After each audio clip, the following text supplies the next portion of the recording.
Alors, quelles études j'ai suivies? J'ai suivi des études très académiques, donc diplôme d'ingénieur d'abord, enfin donc les classes préparatoires, diplôme d'ingénieur, et après j'ai fait une thèse dans un domaine qui n'était pas forcément la radioprotection, puisque c'était à la limite entre la physique des particules et l'astrophysique.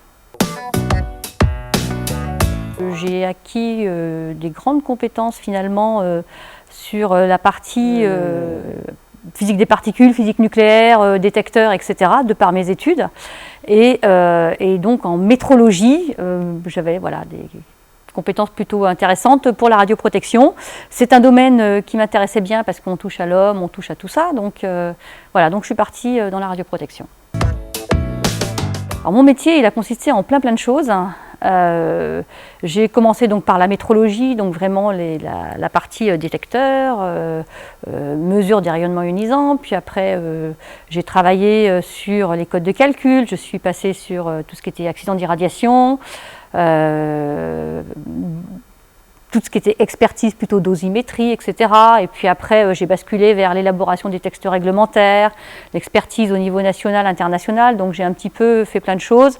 Expertise au service après aussi des médecins du travail, des biologistes, des radiobiologistes, des physiciens qui travaillaient dans la recherche médicale. Voilà, donc un panel assez large en fait. Et très varié et très intéressant surtout. Oh, les deux sont liés, hein. De toute façon c'est difficile de choisir.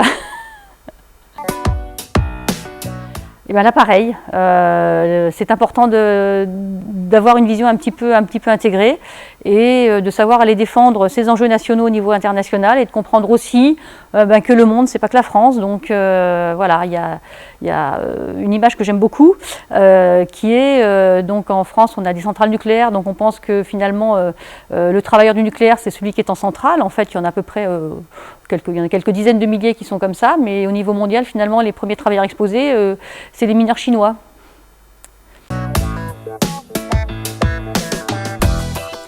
Je pense que ce qui est intéressant, c'est quand même qu'on arrive dans ce domaine-là à avoir des règles qui sont partagées au niveau international, enfin qu'on essaye de partager au niveau international.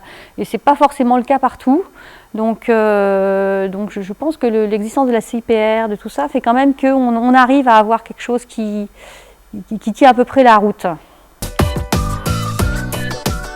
Ah ben, une grande famille. D'abord une grande famille. Et puis vraiment cette image collective et pluridisciplinaire, c'est vraiment l'image de la radioprotection. Ah, le lithium.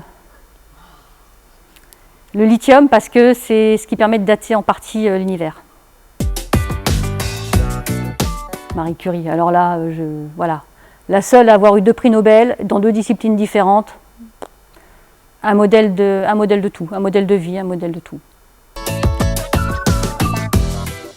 Alors, je pense que comme tout ce qui a trait à la santé, à la sécurité et à la protection de l'homme et de l'environnement, ça ne peut qu'avoir un secteur d'avenir.